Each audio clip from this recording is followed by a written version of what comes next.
Sobat Maestro, sesaat lagi Anda akan mendengarkan Blog Airtime bersama Pendeta James Tuhumuri dari Healing Harmony. Selamat mendengarkan.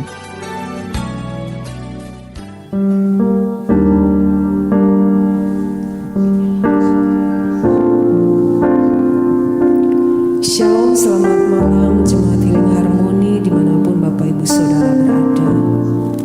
Malam hari ini bersama Healing Harmony Singers, kembali kita mau naikkan pujian kita kepada Tuhan Yesus. Malam hari ini biarlah mari dengan hati yang penuh dengan kerinduan datang di hadapan Tuhan, sebab Dialah satu-satunya kekuatan bagi jiwa kita. Di dalam Yesus kita merasa tenang. Tuhan, kami membawa hidup kami, biar hidup ini boleh menyenangkan hati Tuhan.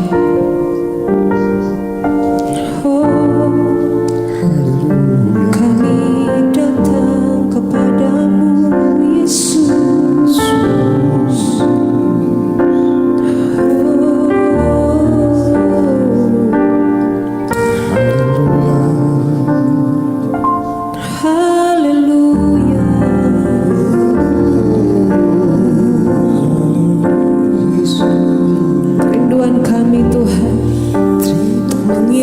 Seumur hidup kami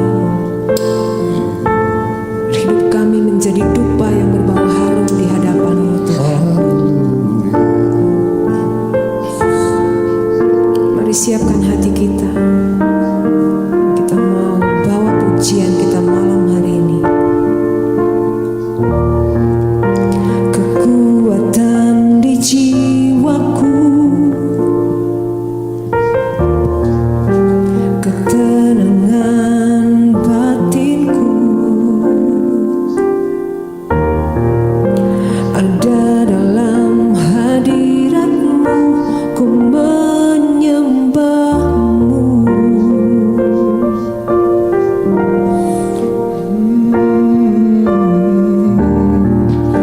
Tersungkurku di kaki-Mu, rasakan hadirat-Mu.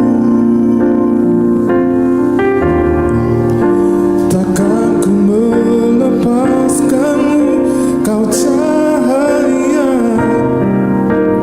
bagiku.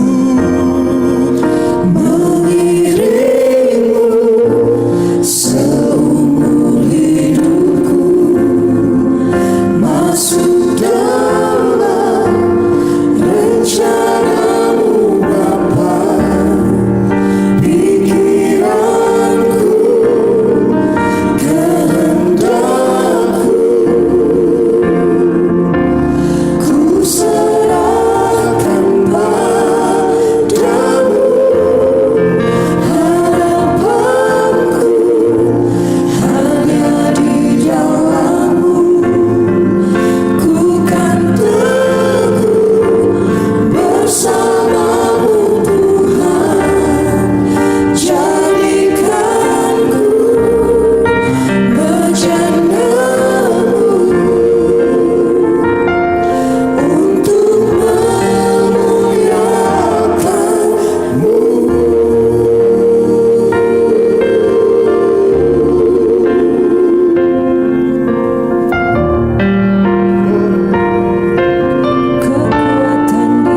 Selamat malam pendengar Healing Harmony dimanapun saudara berada. Terima salam sejahtera dan salam sukacita di dalam Tuhan Yesus Kristus. Saudara, pujian yang baru saja kami nyanyikan berkata bahwa ku mau jadi sepertimu Yesus. Dan tentunya proses yang membentuk kita untuk menyerupai seperti Yesus itu harus dimulai dari pertobatan hati, perubahan paradigma, dan memandang orang dalam perspektif Allah. Dan ini menjadi bagian tersulit dalam hidup kita. Karena kecenderungan manusia selalu ingin melihat yang salahnya daripada banyaknya hal baik yang ia perbuat dalam hidupnya.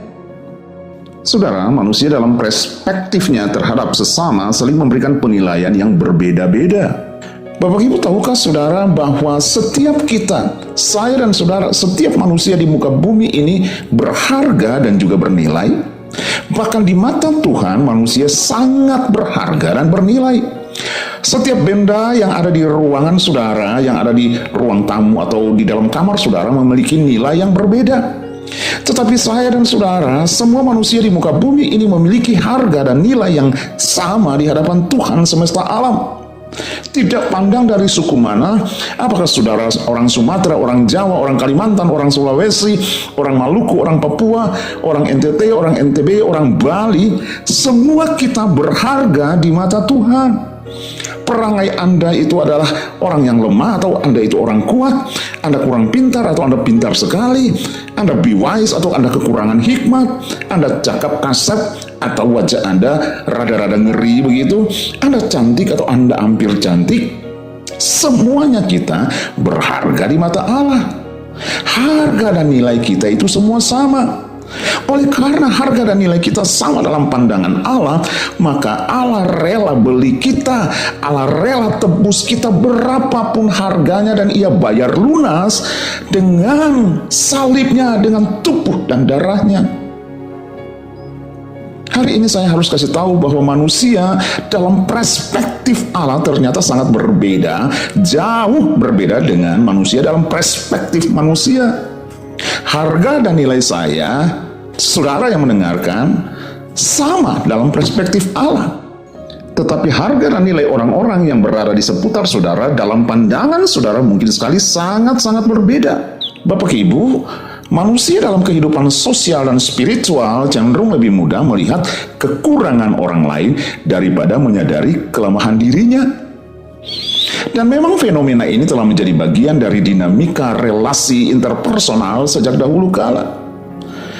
Ada mungkin orang-orang yang berbuat baik 90%, lalu kemudian hal-hal yang tidak baik dalam hidupnya 10%, tetapi mata manusia selalu melihat 10% yang tidak baik itu dibanding dengan 90% kebaikannya. Dalam relasi interpersonal, baik dalam konteks hubungan, dalam masyarakat, sampai kepada masyarakat pelayanan atau lebih dikenal dengan masyarakat gereja, kerap kali setiap kita memberikan nilai atau harga minus bagi sesama teman pelayanan kita. Bahkan tidak takut-takut untuk memberikan penghakiman dengan tidak memandang hierarki dan otoritas. Bapak Ibu saudaraku yang terkasih dalam Tuhan, tahukah saudara bahwa Yesus menyoroti kecenderungan gejala sosial ini? Di dalam Matius 7 ayat 2-5 sekaligus memberi pernyataan yang sangat tegas bagi setiap kita.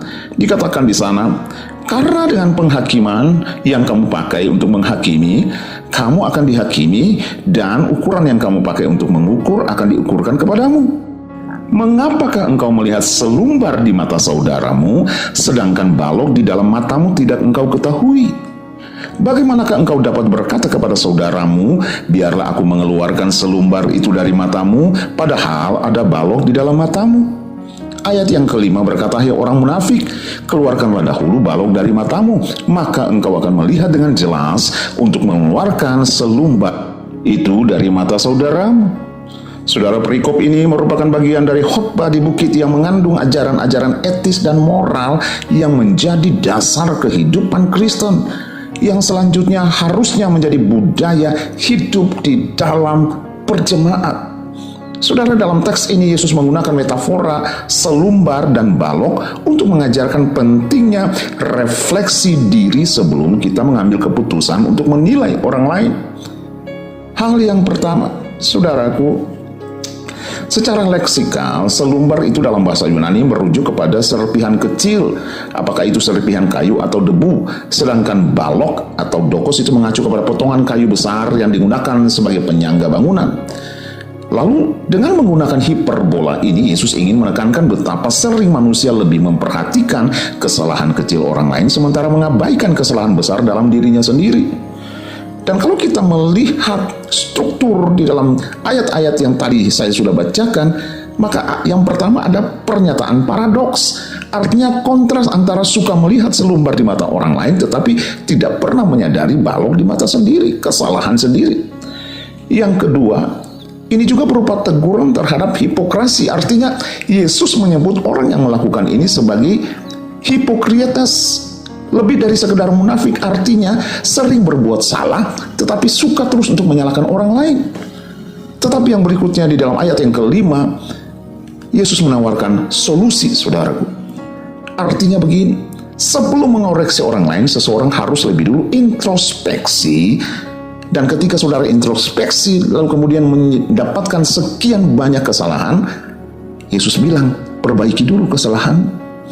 Dengan demikian, saudaraku, artinya secara lugas, Yesus tidak melarang koreksi terhadap sesama, tetapi menekankan bahwa koreksi harus didasarkan pada introspeksi yang jujur dan kasih yang tulus.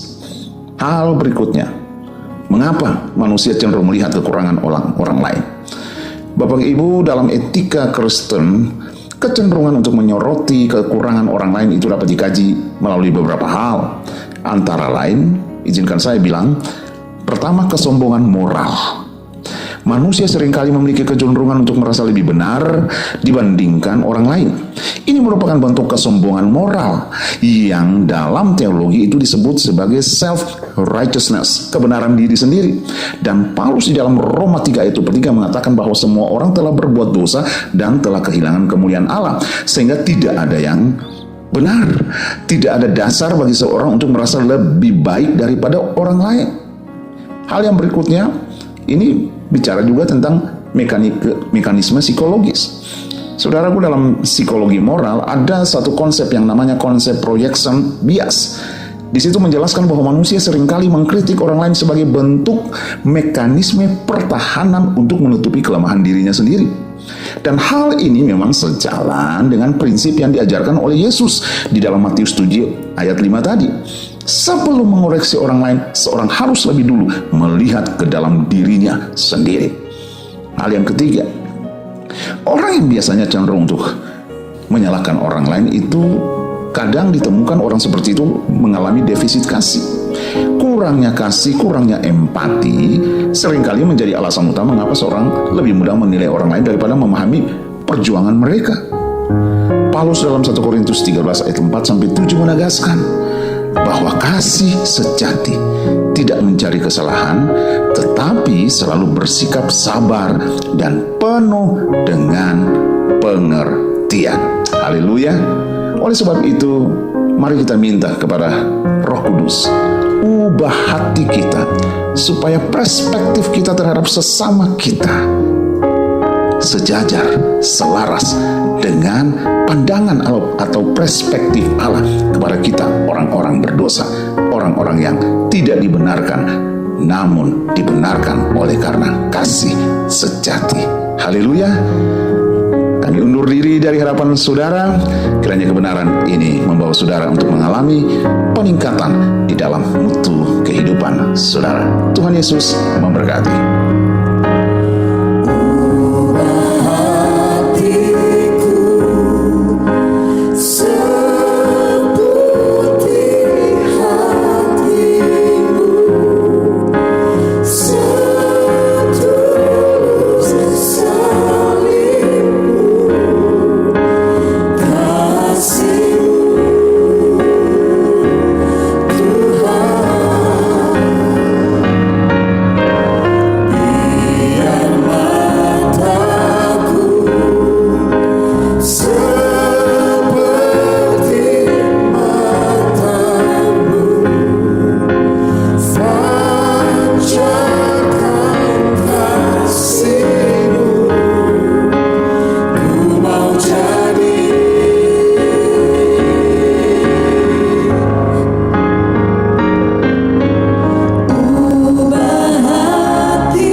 Sobat Maestro, Anda baru saja mendengarkan Blog Airtime bersama Pendeta James Tuhumuri dari Healing Harmony. Bila Anda membutuhkan informasi dan pelayanan lebih lanjut, hubungi call center Healing Harmony di nomor 0811 205 1705. Terima kasih atas perhatian dan kebersamaan Anda. Tuhan memberkati.